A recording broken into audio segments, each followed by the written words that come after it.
क्या आप भी जो है सीटेट 2026 का एग्जाम देने जा रहे हैं और आप सोच रहे हैं कि सीटेट पेपर फर्स्ट में मैथ के जो 30 प्रश्न आएंगे वो कहाँ से आएंगे, किस तरह के प्रश्न आएंगे?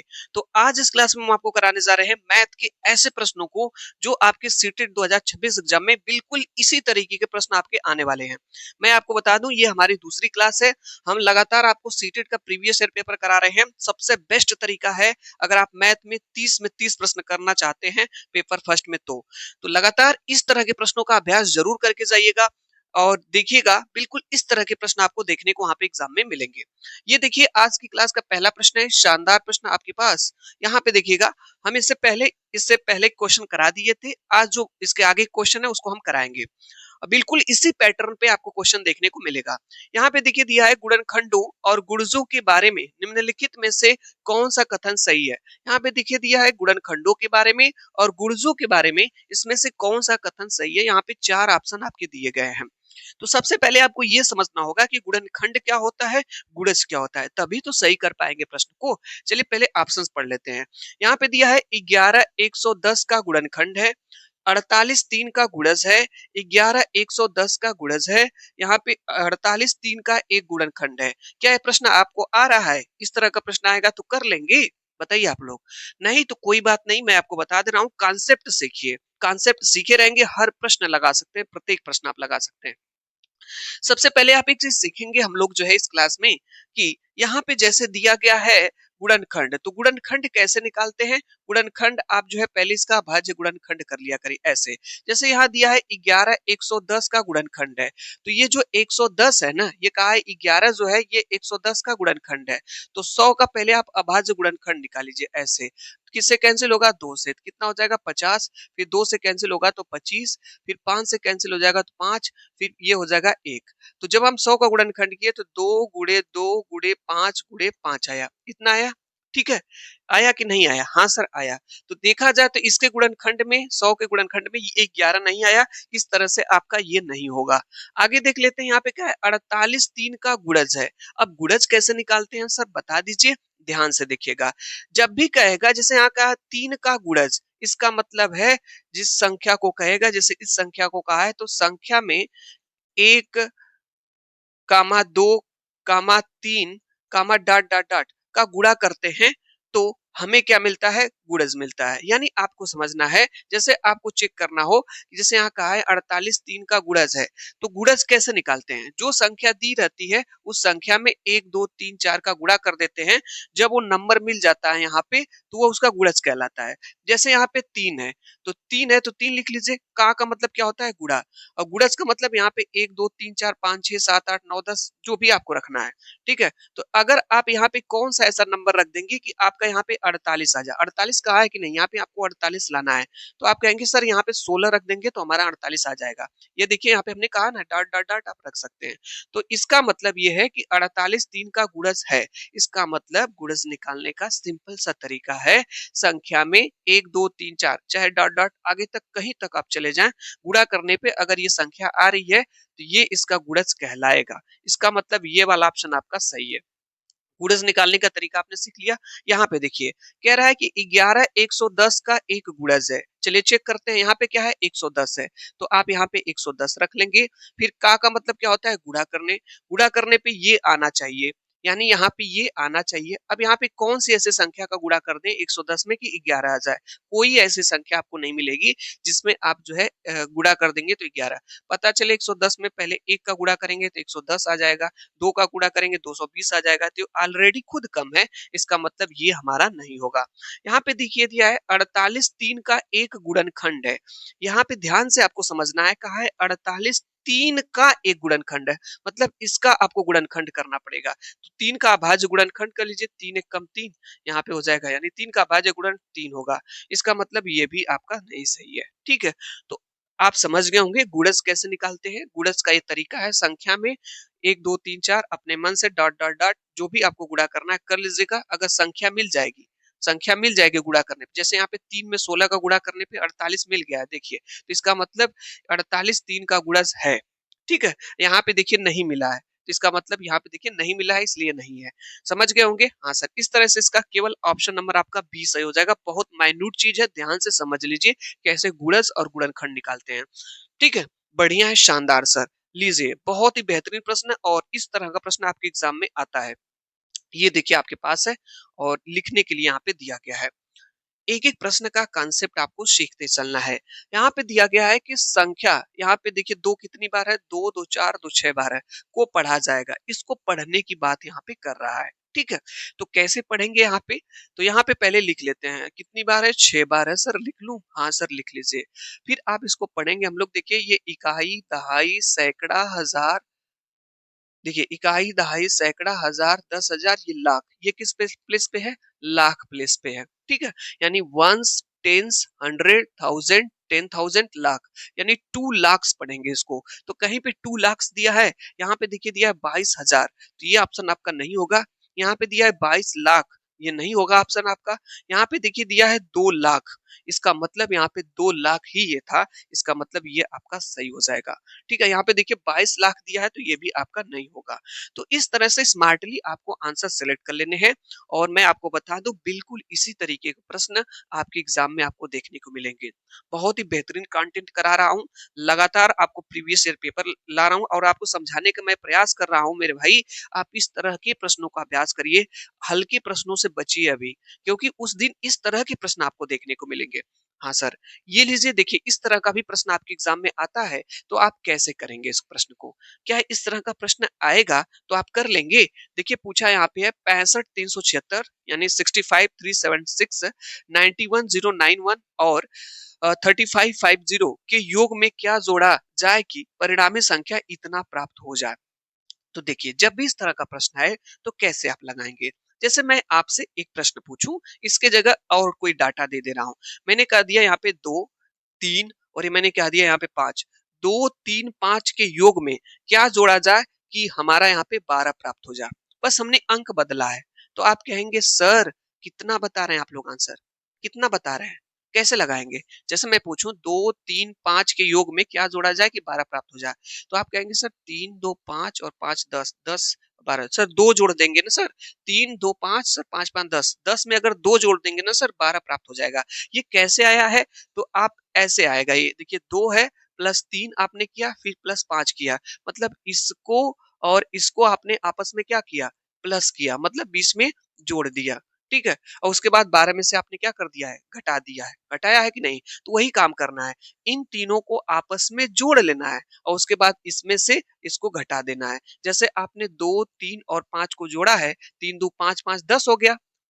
कितना आ गया? 10। और फिर आपने 12 में से इसको घटा दिया है, तो आपका आ गया है आंसर 2। तो सेम चीज यहाँ पे भी करना आपको है। सबसे पहले आप इसको जोड़ लीजिए, 65,376 है, यहाँ पे आपका 91,091 है, इसके बाद यहाँ पे 35,550 है, जोड़ लेते हैं। देखिए 6 एक 7 हो जाएगा, 9 7 16 और 5 21 हो जाएगा, यहाँ पे 2 हासिल हो जाएगा, 3 2 5 5 यहाँ पे 10 हो जाएगा, यहाँ पे 5 एक 6 और 5 11, 11 और एक हासिल इसमें का 12 हो जाएगा।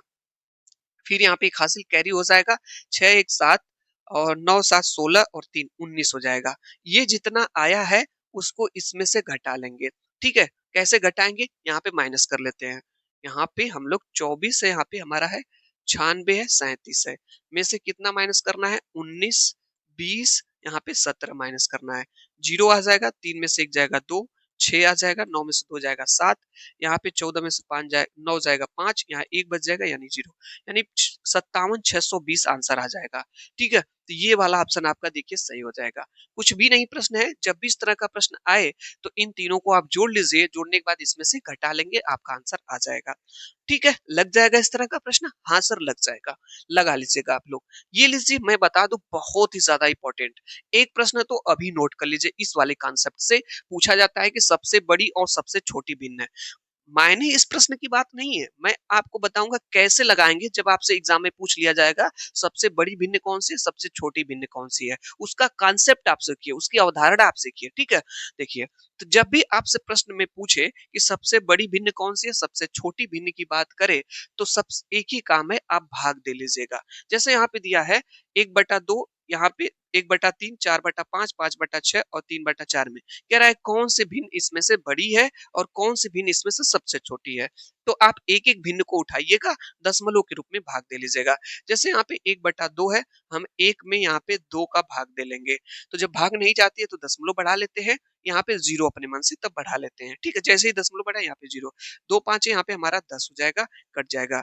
जब हमने भाग दिया तो आया 0.5 भाग दे लिए। इसी तरीके से 1/3 है, तो 1/3 में 1 में हम जो है 3 का भाग दे लेंगे। तो यहाँ पे दशमलव बढ़ा के यहाँ पे 0 बढ़ा लेंगे, 3 त्रिके हमारा 9 हो जाएगा, 1 हो जाएगा, फिर 0। कितनी बार भाग दे रही है? 3 बार। फिर 3 त्रिके 9 हो गया यहाँ पे 1। तो जब हमने भाग दिया तो यह 0.33 आया। सेम इसी तरीके से 4/5 है, तो आप एक काम करेंगे, 4 में हम लोग सर 5 का भाग दे लेंगे। फिर वही काम, दशमलव बढ़ाएंगे, 0 बढ़ाएंगे, 5 वाटे कितना हो जाएगा? 40 हो जाएगा।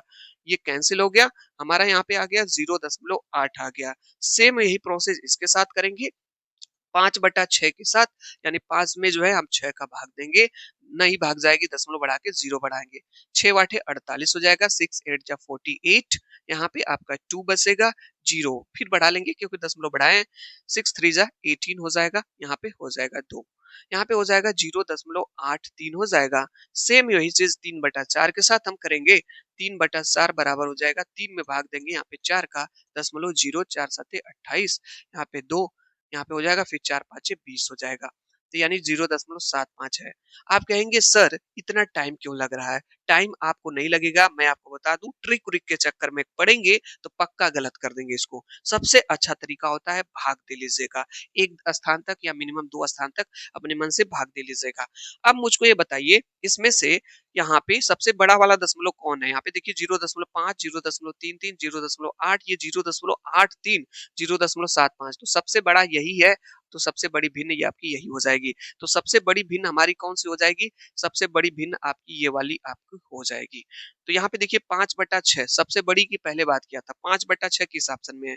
यहाँ पे 5/6 है, यहाँ पे भी पहले ही 5, यहाँ पे पहले 1/2 है। इंग्लिश हिंदी दोनों में लिखा है, इधर देखिए हिंदी में है, इसको देखते रहिएगा आप लोग, कंफ्यूज मत होइएगा, ठीक है? यहाँ पे देखिए, यहाँ पहले 5/6 सही हो सकता है, मीन्स 5/6 सही हो सकता है।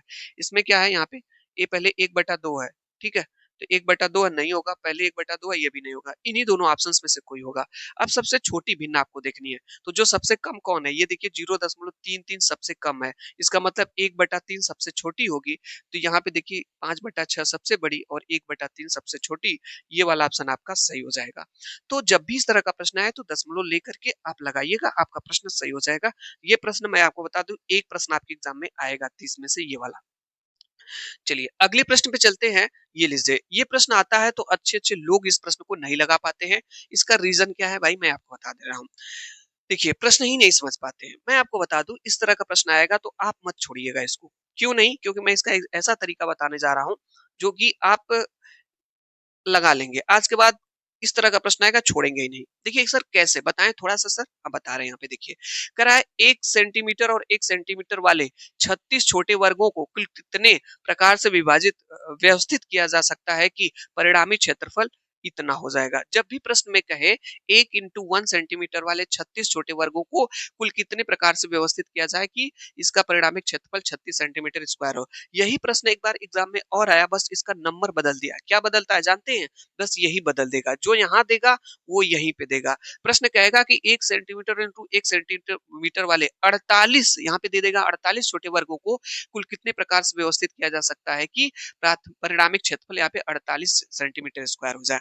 तो जब भी इस तरह का प्रश्न आए तो आपको क्या करना है, यहाँ पे परिणामिक क्षेत्रफल कितना लाना है, तो यहाँ पे 36 लाना है। तो जो परिणामिक क्षेत्रफल रहेगा इसको आप यहाँ पे लिख लीजिएगा, ठीक है? परिणामिक क्षेत्रफल आप यहाँ पे लिख लीजिएगा।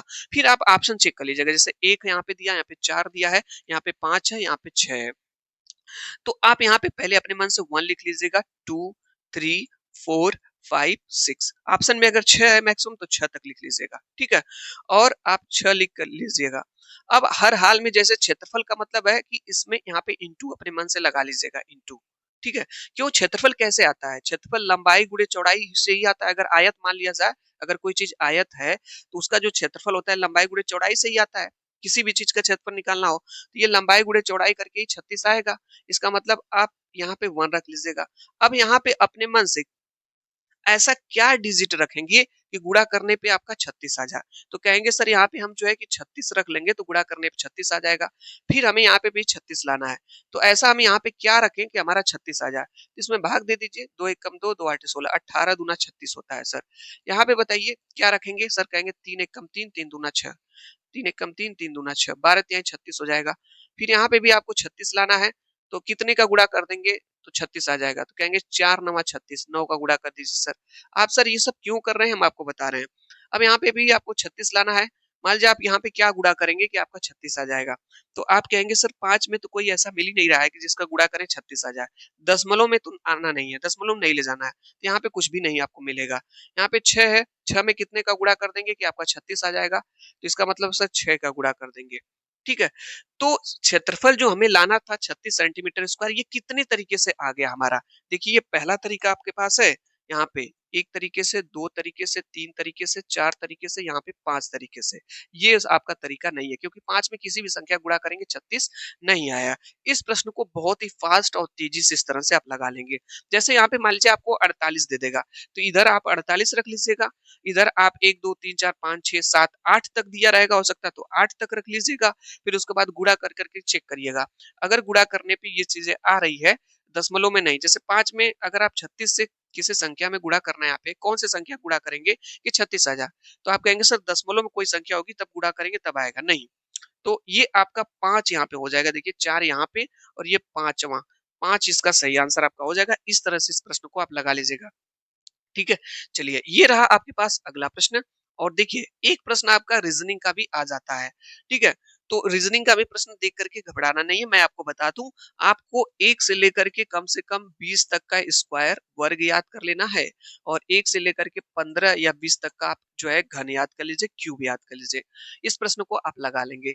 जैसे यहाँ पे दिया है 2, तो 2 दिया है, 3 दिया है, 7 है, 16 है, 32 है, यहाँ पे 57 है। तो कह रहा है आगे क्या होगा, इस तरह से। तो यहाँ पे पैटर्न दिया है कि जो 3 आ रहा है ये 2 प्लस 1 का स्क्वायर करने पर, यानी जब आप 2 से 3 ला रहे हैं तो इसमें 1 का स्क्वायर जोड़ रहे हैं तब आ रहा है। फिर जैसे 3 में 7 लाना है तो इसमें किसका स्क्वायर जोड़ देंगे, यहाँ पे जैसे 3 से आपको 7 लाना है तो यहाँ पे 2 का स्क्वायर जोड़ देंगे। किसका स्क्वायर, 2 का। ऐसे समझिए, जैसे 2 है तो 2 है, फिर 1 का स्क्वायर जोड़ेंगे तो 3 हो जाएगा। 3 है तो 3 है ही आपके पास, 7 लाना है तो इसमें 2 का स्क्वायर जोड़ देंगे, 2 दूना कितना हो जाएगा 4, 4 और 3 कितना हो जाएगा 7। इसी तरीके से यहाँ पे कितना जोड़ देंगे, 3 का स्क्वायर, तब यहाँ पे क्या जोड़ेंगे 4 का स्क्वायर, यहाँ पे क्या जोड़ेंगे 5 का स्क्वायर, तो यहाँ पे क्या जोड़ देंगे तो 6 का स्क्वायर। यही चल रहा है पैटर्न ना। हाँ सर। तो यहाँ पे आप 57 रहने दीजिए और प्लस इसमें कितना दो दीजिए, 6 का स्क्वायर जोड़ दीजिए, 6 का स्क्वायर कितना हो जाएगा 36। तो देखिए 7 और 6 कितना हो जाएगा 13, और 5 3 8 और 1 9, 93 हो जाएगा। ठीक है। ऑप्शन नंबर कौन सा सही है यहाँ पे भाई, ये वाला ऑप्शन आपका सही हो जाएगा। इस वाले पैटर्न से आप लगा लेंगे अच्छे तरीके से। कुछ हो नहीं रहा है यहाँ पे, एक का स्क्वायर जोड़ा गया इसमें तो 3 आया, 3 में जब 2 का स्क्वायर जोड़ा गया तो 7 आया, 7 में जब 3 का स्क्वायर जोड़ा तो देखिए 7 यहाँ पे था, प्लस 3 का स्क्वायर कितना होता है 9, तो 9 7 16 तभी तो हुआ यहाँ पे। तो यही बात आपको ध्यान रखनी है। ऑप्शन नंबर आपका यहाँ पे ये वाला सही हो जाएगा। लीजिए यह प्रश्न मैं जो आपके साथ ला रहा हूं, ये वाला प्रश्न, एक प्रश्न आपका पक्का है। इस तरह का प्रश्न आए तो बिल्कुल परेशान नहीं होना है, घबराना नहीं है, थोड़ा सा पेशेंस रखिएगा, कैलकुलेशन बेस्ड होता है, लगा लेंगे। केवल आपको परेशान करने के लिए प्रश्न दिया जाता है। देखिए इस प्रश्न में कुछ भी नहीं है, अगर देखा जाए तो इस प्रश्न में आपका कुछ भी नहीं है, आप लगा लेंगे इस प्रश्न को। देखिए कितना आसान प्रश्न होता है ये, सिंपल सा। यहाँ पे देखिए, यहाँ पे दे दिया गया है कि भानु एक कबाड़ी वाला है जो नीचे दिए गए मूल्यों के अनुसार कबाड़ इकट्ठा करता है। ठीक है। यहाँ पे तो यहाँ पे ये व्यक्ति हैं, एक कबाड़ी वाले हैं जो इकट्ठा करते हैं। यहाँ पे कबाड़ है, कबाड़ में क्या क्या है, रद्दी कागज है, अखबार है, लोहा है, पीतल है, प्लास्टिक है, और ये इनका प्राइस है। जैसे रद्दी कागज आपका 12 रुपए प्रति किग्रा, यहाँ पे 1 किग्रा का दाम दिया है, और अखबार आपका 14 रुपया प्रति किलो, लोहा आपका 27.5 रुपया प्रति किलो, पीतल आपका 250 रुपये प्रति किलो, और प्लास्टिक आपका 38 रुपया प्रति किलो है। अब यहाँ पे इस पे क्वेश्चन बना रहा है, ये आपको समझ में आ गया होगा। हाँ सर समझ में आ गया। यहाँ पे प्रश्न बना रहा है कि यदि वह 5 केजी लोहा, कितना केजी लोहा खरीद रहा है, 5 केजी लोहा खरीद रहा है। आप बताइए 1 केजी लोहा का दाम 27.5 है, तो 5 केजी लोहा का दाम कितना होगा। जैसे मैं आपसे पूछूं कि एक कलम का दाम 3 रुपया है, तो 5 कलम का दाम कितना होगा? तो आप कहेंगे सर 1 कलम का दाम 3 रुपया है तो 5 कलम का दाम जो है 15 रुपया है। ये कैसे आया? सर जब हम 3 में 5 का गुणा किए। तो वही बताइए 1 केजी लोहा का दाम इतने रुपए है, तो 5 केजी लोहा का दाम कितना होगा? इसमें गुणा कर लेंगे हम लोग 5 का, ठीक है? चलिए गुणा कर लेते हैं। 5 का गुणा इसमें करेंगे तो यहाँ पे देखिए हमारा 0 हो जाएगा, फिर पचवा कितना हो जाएगा? 25 हो जाएगा, फिर 7 पाँचे 35 और 2 37 हो जाएगा और 5 7 पाँचे 35 और 2 37, 5 दूना 10 और 3 कितना हो जाएगा? 13 हो जाएगा। कितने स्थान पे दशमलव है यहाँ पे? 2 स्थान पे है। तो यहाँ पे 137.5 रुपया इसका जो है 137.50 रुपया जो है 5 किलो का दाम हो गया। और क्या खरीद रहे हैं भाई? यहाँ पे ले रहे हैं 10 केजी प्लास्टिक ले रहे हैं। यहाँ पे देखिए दिया है 10 केजी प्लास्टिक। प्लास्टिक कहाँ है? यहाँ पे है। 1 केजी प्लास्टिक 38 का है, तो 10 केजी प्लास्टिक कितने का होगा यहाँ पे आपको बताना है। तो 10 केजी प्लास्टिक हमारा 380 का हो जाएगा। कितने का? 380 का हो जाएगा। बढ़िया है? हाँ सर। अब ये इनको क्या खरीदना है? 50 केजी रद्दी कागज। 50 केजी रद्दी कागज।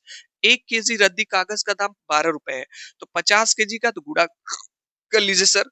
देखिए 12 का गुणा 5 में करिए तो 60 हो जाएगा। एक जीरो पहले से, तो एक जीरो यहाँ पे लगा लीजिए। हो गया सर। कागज भी खरीद लिए। 22 केजी अखबार। अखबार कितने का है? 1 केजी का दाम 14 रुपए है, तो 22 केजी का दाम गुणा करके यहाँ पे निकाल लीजिए। देखिए गुणा कर लीजिए। 14 दूना यहाँ पे क्या हो जाएगा? 28 हो जाएगा। 14 दूना 28 और 2 कितना हो जाएगा? 308 रुपया हो गया 22 केजी का।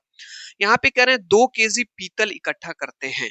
कितने केजी? 2 केजी। तो 1 केजी पीतल का दाम 225 रुपए, तो 2 केजी का कितना होगा? तो 225 का दोगुना कर देंगे तो कितना हो जाएगा? 450 रुपए आपका ये हो जाएगा। ठीक है। तो कह रहे हैं कि वह कितने रुपए अदा करेंगे? इतना इन्होंने चीजें खरीदी है, तो ये कितने रुपए अदा करेंगे बताना। तो जोड़ लीजिए सबको, कितना प्राइस इनको देना पड़ेगा। यहाँ पे ऐड तो ही तो करना है।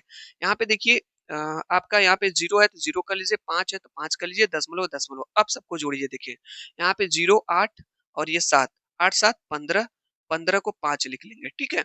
देखिए यहाँ पे सीक्वेंस ऐसे आएंगे ना, दशमलव वाले को उधर कर देंगे। तो 8 और 7 कितना होगा? 15। हासिल यहाँ पे कितना है? 1 का। तो 1 हो गया, फिर उसके बाद 3, 3 1 4, 4 और 5 9, 9 और 8 17, 17 हो गया। हासिल यहाँ पे फिर 1 हो गया। 6 1 7, 7 3 10, 10 1 11, 11 4 15, 15 3 18, यानी कि 1875.5 रुपया इनको देना पड़ेगा। कितना? 1875.5 रुपया। यहाँ पे किसी ऑप्शन में है?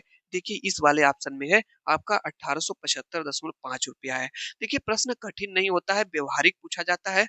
मैं एक बार फिर आप लोगों से कहूंगा, मेरी आपसे रिक्वेस्ट रहेगी मेरे भाई, हल्के-हल्के प्रश्नों को मत अभ्यास करिए। मैं कितनी बार आपको समझा चुका हूँ, इस तरह के प्रश्नों को लगाइए जो सेटेट के लिए बहुत ज़्यादा इम्पोर्टेंट है। जब आप पेपर देने जाएँगे ना, तब कहेंगे हाँ सर सच में कहे थे, इस तरह का प्रश्न आया था। एक प्रश्न हर बार ये आता है इस तरह का, कुछ भी नहीं होता है, आराम से कैलकुलेशन होता है, बढ़िया से कैलकुलेशन करिएगा, आपका प्रश्न सही हो जाएगा। इसमें जानते हैं क्यों दिया जाता है? ताकि आप घबरा जाएँ, परेशान हो जाएँ और ताकि आप प्रश्न को गलत कर दें, इसीलिए इसको दिया जाता है। ठीक है। यहाँ पे लीजिए, यहाँ पे लीजिए अगला प्रश्न आपके पास। देखिए ये प्रश्न गजब का है। इस तरह का प्रश्न है तो कैसे लगाएंगे हम लोग? मैथ बहुत ही देखिए मैथ एक ऐसा सब्जेक्ट है जिसमें आपको बहुत ही पेशेंस रखना पड़ता है। आराम से लगाइएगा, बहुत जल्दबाजी मत करिएगा कि नहीं, सब प्रश्न आप लगा ले जाएंगे। ठीक है, परेशान नहीं होना आपको है। यहाँ पे देखिए निम्नलिखित में से किस संख्याओं के समूह में सबसे कम अभाज्य संख्या है? यहाँ पे पूछ रहा है कि कौन सी इसमें समूह है जिसमें कम सबसे अभाज्य संख्या है? 20 से 40 तक में, या 30 से 50 तक में, 40 से 60 तक में, या 60 से 80 तक में? यहाँ पे किसकी बात किया है? अभाज्य संख्या की बात किया है। तो अभाज्य संख्या कौन होती है? ऐसी संख्याएं जिनके केवल दो गुणनखंड होते हैं। वनली वन, दो गुणनखंड, वो अभाज्य संख्याएं कहलाती हैं। ठीक है। एक उसका गुणनखंड स्वयं होता है खुद, और एक एक होता है। तो यहाँ पे देखिए 20 से 40 तक में अगर देखा जाए तो सबसे, आप अगर 20 से 40 तक के बीच में देखेंगे तो आपको कौन कौन सी अभाज्य संख्या मिल सकती है? 21 नहीं होगी, 22 23 नहीं होगी, 23 आपकी होगी। 23 के बाद आपको एक मिलेगी 29, 29 के बाद आपको मिलेगी 31, 31 के बाद आपको मिलेगी 37। मतलब ये आपके पास जो है कि चार अभाज्य संख्याएं आपको यहाँ पे मिल जाएंगी इसके बीच में। इसी तरीके से 30 और 35 के बीच में आप चलेंगे, 30 और 50 के बीच में, तो इसमें कितनी अभाज्य संख्याएं चलते हैं? 31 अभाज्य संख्या मिलेगी, फिर उसके बाद देखिए 37 मिल जाएगी, फिर आपको 41 मिल जाएगी, फिर उसके बाद आपको 47 मिल जाएगी। ठीक है, और तो कोई छूट नहीं रहा, नहीं छूट रहा है। ठीक है, कोई छूटा है इसमें से? 31, 32, 33, 34, 35, 36, 37, 38, 39, 40, 41, 43 छूट गया है। इसका मतलब यहाँ पे 43 हो गया। तो यहाँ पे कुल कितनी हो जाएंगी? देखिए 1, 2, 3, 4, 5, यहाँ पे 5 अभाज्य संख्या इसके बीच में हो जाएंगी। इसी तरीके से 40 और यहाँ पे आपको जो है कि 60 के बीच में देखना है। किसके? 40 और 60 के बीच में आपको देखना है। तो 41 हो जाएगी, 43 हो जाएगी, 47 हो जाएगी, उसके बाद 49, 50 नहीं होगी, 53 होगी आपकी, और इसके बाद आपका 57 भी नहीं होगी, 59 हो जाएगी। तो 1, 2, 3, 4, 5, यहाँ पे भी कितनी संख्याएं मिल गई? हमें 5 मिल गई अभाज्य संख्याएं। 60 से 80 के बीच में भी चेक कर लेते हैं, यहाँ पे 80 के बीच में। तो देखिए 60 के बाद आपका 61 आएगा, 63 तो नहीं होगा, 64, 65, 67 आपका हो जाएगा, 69 भी नहीं होगा। फिर उसके बाद इसके बाद 71 हो जाएगा, 73 हो जाएगा, इसके बाद 79 भी हो जाएगा। ठीक है, हाँ। तो यहाँ पे भी देखिए कितनी हो गई आपकी? 5 हो गई। तो सबसे कम किस में आई है? 20 से 40 तक के बीच में केवल 4 आई है। देखिए सब में 5-5 आई है, इसमें 4। तो यही इसी वाले में सबसे कम अभाज्य संख्या ये वाला है। तो सब व्यवहारिक प्रश्न पूछा जाता है। बस मेरे क्लास में एग्जाम से पहले तक आप बने रहिए। आप 30 के 30 प्रश्न सही करके आएंगे, क्योंकि मैं आपको कॉन्सेप्ट सिखा रहा हूँ। ठीक है, हर कॉन्सेप्ट को आप सीखिए, जानिए, और उस कॉन्सेप्ट पे क्वेश्चन आए तो लगाने का प्रयास अपने से करिए आप, क्योंकि प्रश्न आपको लगाना है। ठीक है, मैं यही चाहता हूँ आप कॉन्सेप्ट सीख जाए हर प्रश्न का। ये देखिए जब इस तरह का प्रश्न आ जाता है, तो अगर इसका कॉन्सेप्ट नहीं जानते रहेंगे तो आप नहीं लगा पाएंगे। अब सर कहेंगे इसका कॉन्सेप्ट क्या है? अब देखिए यहाँ ध्यान से, जैसे यहाँ पे दे रहा है 9.2 गुणे 4 दशमलव, यहाँ पे देखते हैं हिंदी में, निम्नलिखित में से यहाँ पे ये दिया है का सबसे उत्तम सन्निकरण है। तो ये जब प्रश्न देता है ना, तो ये पूछता है इसका अप्रोक्सीमेशन पूछता है। ठीक है, सबसे इसमें क्लोजेस्ट आपको लिखना रहता है अप्रोक्सीमेशन। तो कैसे लगाते हैं? देखिए यहाँ पे दशमलव के बाद जो मैं बात आपको बता रहा हूँ, ध्यान से सुनिएगा। अगर दशमलव के बाद जो यहाँ पे अंक आ रहा है, अगर 5 या 5 से अधिक रहेगा, क्या रहेगा? हम कह रहे हैं 5 या 5 से अधिक, 5 या 5 से क्या रहेगा? अधिक। तो आगे वाले में +1 कर देंगे, अगले वाले नंबर में +1 कर देंगे। ठीक है, अगर 5 से कम रहेगा, 5 से कम रहेगा, तो आगे का जो नंबर होगा वो जैसा नंबर रहेगा वैसा ही रहेगा। ठीक है, ये चीज जानते रहिए। जैसे इसको लिखना है, तो यहाँ पे दशमलव के बाद यहाँ पे क्या है? 2 है। तो हमने कहा कि बताइए 2 5 से कम है कि नहीं है? हाँ सर 5 से कम है। इसका मतलब इसमें कोई परिवर्तन 9 में नहीं होगा, इसको बस 9 लिख लेंगे। यहाँ पे गुणा है तो गुणे का साइन लगा लीजिए। यहाँ पे देखिए दशमलव के बाद यहाँ पे क्या है? 9 है। बताइए 5 है कि 5 से अधिक है? आप कहेंगे सर 5 से अधिक है। तो आगे वाला जो अंक होगा उसमें एगो जोड़ देंगे। तो ये 4 में एगो जोड़ दीजिए तो 5 लिख लेंगे। अब यहाँ पे गुणे है तो गुणे कर लीजिए। ये देखिए 3 है, 3 के बाद दशमलव 1 है। 1 तो 5 से कम होता है, जब कम होगा तो यहाँ पे कोई परिवर्तन नहीं होगा, 3 ही लिख लेंगे। सेम वही चीज, यहाँ पे 5 है। अब आपके मन में एक प्रश्न आएगा, सर यहाँ पे तो 6 दिया है ज्यादा। ना ना, बस उसके जस्ट बगल वाला देखना है, ये वाला अंक देखना आपको है। ठीक है, तो ये बताइए 0 है ना, इसको मत देखिए, इसको देखिए जो पास में है। 0 5 से कम है, इसका मतलब इसमें भी परिवर्तन नहीं होगा, ये 5 ही रहेगा। यहाँ गुणे रहे तो गुणे लिख लीजिए। इसके बाद देखिए 2 है, यहाँ पे 0.8 है, ये 5 या 5 से अधिक है, इसका मतलब यहाँ पे आप इसमें एक जोड़ देंगे, 3 हो जाएगा। तो ये वाला देखिए किस वाले ऑप्शन में मैच कर रहा है? 9 5 3 ऊपर है, यहाँ पे देखिए 9 4 3 है, ये तो नहीं होगा आपका। 9 5 3 यहाँ पे भी है, यहाँ पे 9 4 3 है। नीचे 5 और 3 है, यहाँ पे नीचे 5 2 है। ये वाला ऑप्शन आपका सही है, 9 5 3 और 5 3 यहाँ पे आपका ऑप्शन सही हो जाएगा। ठीक है, जब भी इस तरह का प्रश्न आए, जब इस तरह से दे, तो आप समझ लीजिएगा क्या करना है, लगा लेंगे प्रश्न को। ठीक है, हाँ सर चले। देखिए ये आपके लिए मैं अच्छा प्रश्न लाया हूँ। ठीक है, बहुत ही बेहतरीन प्रश्न लाया हूँ, और देखता हूँ इसका आंसर आप बता देते हैं। जो लोग भी इस तरह की क्लास अटेंड करके जाएंगे, उनको एग्जाम में कोई दिक्कत नहीं होने वाली है, प्रश्न को फेस करने में उनको कोई दिक्कत नहीं है। ठीक है, और इस तरह के प्रश्नों को आप लगाए लेंगे ना, तो आपको पता रहेगा कि इस तरह का प्रश्न आएगा तो आराम से हम लगा सकते हैं, बिल्कुल देख करके परेशान नहीं होला। जो लोग इस तरह का प्रश्न फेस ही नहीं किए होंगे, पहले ही बार देखेंगे तो परेशान हो जाएंगे, दिया तो दिया क्या है, हम कैसे इसको करें, क्या करें इसका हम। ठीक है, चलिए यहाँ पे मैं थोड़ा सा इसको नीचे कर लेता हूँ, थोड़ा सा हाँ बढ़िया है। देखिए परेशान किसी भी प्रश्न को देख करके नहीं होना है। ठीक है, हर प्रश्न आप लगा सकते हैं, गणित के हर प्रश्न आप लगाएंगे। मेरा टारगेट है, आपका भी टारगेट है, आप 30 का 30 करके आए। यहाँ पे देखिए दिया गया है, नीचे का मिलान करना यहाँ पे है, मिलान करना यहाँ पे है। यहाँ पे कह रहा है अंक 1000 के अंक का आधा है। यहाँ पे दिया गया है कुछ और यहाँ पे आपकी संख्याएं दी हैं। यहाँ पे कह रहा है दहाई का अंक, दहाई का जो अंक है 1000 के अंक का आधा है। इसमें से कौन सी ऐसी संख्या है जिसमें जो दहाई का अंक है 1000 के अंक का आधा है? ठीक है, चेक कर लेते हैं यहाँ पे किस किस अंक की बात किया है। यहाँ पे दहाई की बात किया है और 1000 की बात किया है, मतलब टेंस की बात किया है और थाउजेंड की बात किया है। तो यहाँ पे देखिए इकाई का स्थान है और इसमें ये दहाई का स्थान है। तो यहाँ पे इकाई, दहाई, सैकड़ा, हजार, यानी जो जो इसमें है उसको इसे अंडरलाइन कर लीजिए, ये अच्छा तरीका है। फिर देखिए इकाई, यहाँ पे दहाई, सैकड़ा, हजार, यहाँ पे इकाई, दहाई, यहाँ पे सैकड़ा, हजार कर लिए। इकाई, दहाई, सैकड़ा, यहाँ पे हजार चेक कर ले। अब चेक कर सकते हैं। कह रहा है दहाई का अंक 1000 के अंक का आधा है। तो जो कह रहा है उसी को लिख लीजिए। दहाई का अंक जो है, दहाई का अंक बराबर 1000, जो अंक है 1000 का अंक, अंक का आधा, का आधा है। ये बात हम आपको लिख करके समझा रहे हैं यहाँ पे। देखिए तो जो दहाई का अंक है 1000 के अंक का आधा है।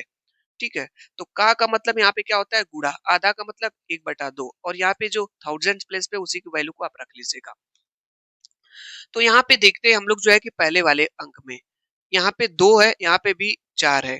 ठीक है, तो ये जो 1000 का अंक है, मतलब जो है दहाई का अंक जो है इकाई के अंक का 1000 के अंक का, तो यहाँ पे 2 गुना हो गया, नहीं होगा ये वाला ऑप्शन, मतलब इससे मैच होगा। यहाँ पे देखिए 3 है, यहाँ पे 8 है, कोई कॉम्बिनेशन नहीं बन रहा है। यहाँ पे 2 चौको 8, यहाँ तो 4 गुना की बात कर दिया है। यहाँ पे जो है, यहाँ पे दहाई का अंक जो है इकाई के 1000 के अंक का आधा है, सही बात है। यहाँ 2 है तो यहाँ पे 1 है। इसका मतलब जो है फर्स्ट का क्या हो जाएगा, डी हो जाएगा। फर्स्ट का क्या हो जाएगा, डी हो जाएगा। इस तरह से आपको भी चेक करना है। यहाँ पे है एक और, चेक कर लीजिए कोई इसमें से 1000 का अंक इकाई और दहाई के अंकों का जोड़ है, यानी जो इसमें से कौन सा है जिसमें जो 1000 प्लेस पे अंक है इकाई और दहाई को जोड़ने पे वो हो जाएगा। तो चलिए यहाँ पे इकाई दहाई को 2 और 3 होगा, 3 तो यहाँ पे 3 होना चाहिए, नहीं होगा। यहाँ पे देखिए इकाई दहाई को जोड़िए, 4 2 6, यहाँ पे 6 होना चाहिए, नहीं 8 है। यहाँ पे 5 3 8, यहाँ पे देखिए 1000 के प्लेस पे 8 है। इसका मतलब ये वाले के साथ आपका यहाँ पे बी वाला सही हो जाएगा, यानी कि पहले का डी और यहाँ पे चौथे का यहाँ पे बी हो जाएगा। अब यहाँ पे देखिए पहले का डी किस किस ऑप्शन में है, तो पहले का डी यहाँ पे है, पहले का डी यहाँ पे है, यहाँ पे तो बी है, नहीं होगा। यहाँ पे सी है, ये भी नहीं होगा। अब आप दो ऑप्शन में फंसे हुए हैं। ठीक है, तो यहाँ पे देखिए चौथे का यहाँ पे बी है, तो चौथे का बी कहाँ पे है, देखिए चौथे का यहाँ पे डी है लेकिन चौथे का यहाँ पे बी है। ये वाला ऑप्शन आपका सही है, बाकी दोनों चेक करने की जरूरत नहीं है। ठीक है, एक चेक करिए, दो चेक करिए, अगर ऑप्शन मिल रहा है तो समय अपना बचाइए, आगे निकल जाइए। ये स्मार्ट तरीका होता है। ठीक है, समय इन्वेस्ट करेंगे इसमें कोई मतलब नहीं है, वैसे भी समय नहीं रहता है। लीजिए आपके पास ये रहा अगला प्रश्न। और देखिए इस तरह का भी प्रश्न आपका आता है तो आप कैसे लगाएंगे, देखिए बहुत सिंपल तरीका मैं आपको बता दे रहा हूँ। यहाँ दिया गया है कि सविता, यहाँ पे दिया गया है, थोड़ा छोटा कर लूं क्या? चलिए देखिए इसको। यहाँ पे दिया गया है कि सविता एटीएम से कुछ रुपए निकालने गई, यानी सविता एटीएम से कुछ रुपए निकालने गई, उसे 2000 रुपए के 5 नोट, 2000 रुपए के कितने नोट निकाले उसने, 5 नोट निकाले। तो इसका मतलब 2000 के उन्होंने 5 नोट निकाले हैं, तो इसका मतलब उन्होंने यहाँ पे 10,000 रुपए निकाले इससे। यहाँ पे क्लियर हो गया इतना। इसके बाद 500 रुपए के 4 नोट निकाले, 500 रुपए के 4 नोट। तो बताइए 500 रुपए का है, 4 नोट है, तो कितना अमाउंट निकाला उन्होंने इससे, 2000 रुपए। 2000 रुपए जो है 500 के नोट से निकाला, 2000 से ये निकाला। और 100 रुपए के 9 नोट निकाले, 100 रुपए के इन्होंने 9 नोट निकाले, मतलब इससे इन्होंने 900 रुपए निकाल लिया। रुपए गिनने पर उसे मालूम हुआ कि उसके पास 2000 का एक नोट और 100 रुपए का एक नोट कम मिला। उसने एटीएम से निकालने के लिए कितनी राशि भरी थी। ठीक है, जब वो पैसा निकालने के लिए गई, जब वो पैसा उन्होंने निकाला तो उन्होंने 2000 का 5 नोट, 500 रुपए का 4 नोट, 100 रुपए के 9 नोट निकाले। तो जब पैसा उन्होंने हाथ में ले लिया तो उन्होंने ये पता चला कि उनका जो 2000 का एक नोट और 100 रुपए का एक नोट, यानी 2000 रुपए का एक नोट और यानी 2000 हो जाएगा। और इसी तरीके से यहाँ पे 100 रुपए का कितना नोट, एक नोट, यानी कि ये हो जाएगा। ये इतना रुपया उनको कम निकला, पता चला इतना रुपया कम है। तो पहले कितना उन्होंने निकालने के लिए भरा था, यहाँ पे देखिएगा जोड़ लीजिए जीरो, यहाँ पे जीरो हो जाएगा। यहाँ पे 9 हो जाएगा, यहाँ पे 2 हो जाएगा, यहाँ पे 2 हो जाएगा। 12,900 रुपए था, इतना उनको हाथ में मिला पैसा। लेकिन जब पैसा उन्होंने लिया तो पता चला कि 2,000 रुपए का एक नोट और 100 रुपए का एक नोट कम है। मतलब ये इतना कम है। जब ये इतना कम है तो मतलब भरा कितना था निकालने के लिए? तो भरा उसने सविता जी ने जो है भरा क्या था, इतना तो उन्होंने भरा ही था। मतलब जो है भरा कितना था, इसको और इसको जोड़ लेंगे तो यहाँ पे 2100 रुपए क्या है, कम है। तो 2100 रुपए और यहाँ पे ये तो इनको हाथ में मिला है, वो नहीं मिला है तो इसको जोड़ लेंगे। ठीक है, तो यहाँ पे जीरो जीरो हो जाएगा, 9 एक 10, 2 2 4 1 5। यहाँ पे 15,000 रुपए उन्होंने निकालने के लिए भरा था, लेकिन उसमें से 12,900 रुपए निकला और 2,000 रुपए का एक नोट, 100 रुपए का एक नोट मिला ही नहीं। ठीक है, तो जब जोड़ लेंगे तभी तो पता चलेगा। तो 15,000 रुपए उन्होंने भरा था निकालने के लिए, ऑप्शन नंबर सी सही हो जाएगा। बिल्कुल व्यवहारिक प्रश्न होता है, समझेंगे भाई, लगा लेंगे हर प्रश्न को। यहाँ पे फेस नहीं किए रहेंगे पहले से प्रश्न, वहां पे जब इस तरह का प्रश्न आएगा तो फिर दिक्कत तो करेगा ही, फर्स्ट टाइम में दिक्कत होती है लगाने में। यहाँ पे लीजिए, जो लोग इस तरह के प्रश्न का अभ्यास करके गए रहेंगे उनको कोई दिक्कत नहीं होने वाली है। और बहुत से मेरे भाई मैं देखता हूँ इस तरह के प्रश्नों को नहीं लगाते हैं, वहां पे जाते हैं तो उनको समझ में नहीं आता है, गणित में डर लगता है। तो बिल्कुल आप लोगों को डरने की जरूरत नहीं है। आप लोग ही 30 के 30 प्रश्न सही करेंगे, बिल्कुल परेशान मत होइए आप लोग। बस डेली क्लास अटेंड करिए। जो भी आपके पास 10 दिन 1 सप्ताह का समय बचा हुआ है, मैं डेली आपको क्लास करा रहा हूँ। केवल चैनल से जुड़िए, आपके अंदर कॉन्फिडेंट आएगा और इसी तरह का जब वहां पे प्रश्न आएगा ना तो आपके अंदर एक अलग प्रकार की एनर्जी आएगी लगाने के लिए क्वेश्चन को, और हर प्रश्न आप लगा देंगे। ठीक है, चलिए ये देखिए रसगुल्ले वाला लड्डू वाला क्वेश्चन है और गजब का प्रश्न है, केवल बहका रहा है प्रश्न को। यहाँ पे देखिए, अनु एक मिठाई की दुकान से 2 किलो 500 ग्राम लड्डू, 3 किलो 250 ग्राम जलेबी, 4 किलो रसगुल्ले लाती है। दुकानदार ने सारी मिठाइयों को डिब्बे में भर दिया जिसकी अधिकतम क्षमता इतने ग्राम है। सारी मिठाइयों को पैक करने के लिए कितने डिब्बों की आवश्यकता होगी? प्रश्न समझ में आया? क्या करना है? नहीं आया कोई बात नहीं, लेकिन एक प्रश्न इस तरह का आपके एग्जाम में आता है, तो आप कैसे इसको लगाएंगे थोड़ा सा आप समझिए इसको। जैसे यहाँ पे दिया है, अनु एक मिठाई की दुकान से 2 किलो 500 ग्राम लड्डू, यहाँ पे 3 किलो 250 ग्राम, यहाँ पे 4 किलो। तो यहाँ पे एक चीज देख रहे हैं, जो यूनिट है ना सबका अलग अलग है। यहाँ किलो है, यहाँ पे ग्राम है, यहाँ किलो है तो यहाँ पे ग्राम है, यहाँ किलो है यहाँ पे भी ग्राम है। तो सबसे पहला काम आपका होना चाहिए, सभी यूनिट को आप सेम कर दीजिए। सबसे पहली प्राथमिकता होनी चाहिए आपकी, यही स्टेप फर्स्ट यही है क्वेश्चन का लगाने का, इसीलिए दिया ही जाता है। सबसे पहला काम आप सभी यूनिट को सेम करेंगे। यहाँ पे एक चीज देखेंगे आप, जो है ये किलो में है ये ग्राम में है, तो सबको ग्राम में कर दीजिए। ठीक है, क्यों ग्राम में करें, ग्राम में कर लेते हैं। यहाँ पे देखिए, 1 किलो में कोई चीज कितना होती है, 1,000 होती है। जैसे मैं पूछूं 1 किलोग्राम में कितना ग्राम, 1,000 ग्राम होता है। तो बताइए 2 किलो में कितना ग्राम होगा? तो कहेंगे सर कोई भी चीज 2 केजी है, जैसे 1 केजी में 1,000 ग्राम होता है, तो 2 केजी में यहाँ पे 2,000 ग्राम हो जाएगा। होगा कि नहीं? तो ये जो लड्डू खरीद रही हैं 2 किलो, 2 किलो का मतलब 2,000 ये हो जाएगा ग्राम और 500 ये, मतलब टोटल ये 2500 ग्राम लड्डू इन्होंने खरीद लिया। ये ग्राम में चेंज हो गया? हाँ सर चेंज हो गया। यहाँ से 3 किलो, तो 3 किलो का मतलब 3,000 और 250 ग्राम का मतलब 3,000 प्लस 250, 3250 ग्राम। यहाँ पे देखिए इसको हमने चेंज एक यूनिट में कर लिया। ये 3250 ग्राम उन्होंने जलेबी ले लिया। यहाँ पे इन्होंने इतना ग्राम क्या खरीदा, जलेबी यहाँ पे हो गया। यहाँ पे दिया है और 4 किलो रसगुल्ले खरीदे। तो 1 किलो में कोई चीज 1,000 होती है, 1,000, तो 4 किलो में कितना हो जाएगी, 4,000। तो इसके जगह उन्होंने 4,000 मतलब जो है ग्राम इन्होंने रसगुल्ले यहाँ पे खरीद लिया। हो गया या? तो आप ये बताइए कितना उन्होंने सब कुछ खरीदा है। 3250 ग्राम जलेबी यहाँ पे हो गई और 2500 ग्राम यहाँ पे लड्डू हो गया, 4,000 यहाँ पे रसगुल्ले हो गए। तो सबको जोड़ लीजिए। सर 2500 ग्राम यहाँ पे लड्डू, सर लड्डू हो गया सर, बढ़िया है। और क्या भाई आप लिए हैं? अच्छा ये भी लिए हो आप, जलेबी लिए हो, तो 3250 ग्राम इन्होंने जलेबी खरीदा है। जलेबी भी बढ़िया खरीदा इन्होंने। अच्छा रसगुल्ला तो ज्यादा ही खरीद लिया, 4,000, 4,000 ग्राम, ये सब ग्राम में है याद रखिएगा। ठीक है, ये हमारा रसगुल्ला है, रसगुल्ले। ठीक है, चलिए यहाँ पे, यहाँ तो जीरो हो जाएगा, 5 हो जाएगा और 5 2 यहाँ पे 7 हो जाएगा, 3 2 5 और 4 9 हो जाएगा। 9,750 ग्राम उन्होंने टोटल खरीद लिया। ठीक है, कितना ग्राम, 9,750 ग्राम इन्होंने टोटल खरीद लिया। इतना को उन्होंने खरीदारी की है। अब हो क्या रहा है, दुकानदार क्या कर रहा है, जब इतना ये खरीद रहे हैं, तो कह रहे हैं कि दुकानदार ने उसकी सारी मिठाइयों को डिब्बे में उनको भरना है। कितने में भरना है? डिब्बे में भरना है। तो 750 ग्राम का उनका डिब्बा है, इससे ज़्यादा नहीं है। मिठाई आपकी इतनी है टोटल और 750 ग्राम का डब्बा ही है, भरना है।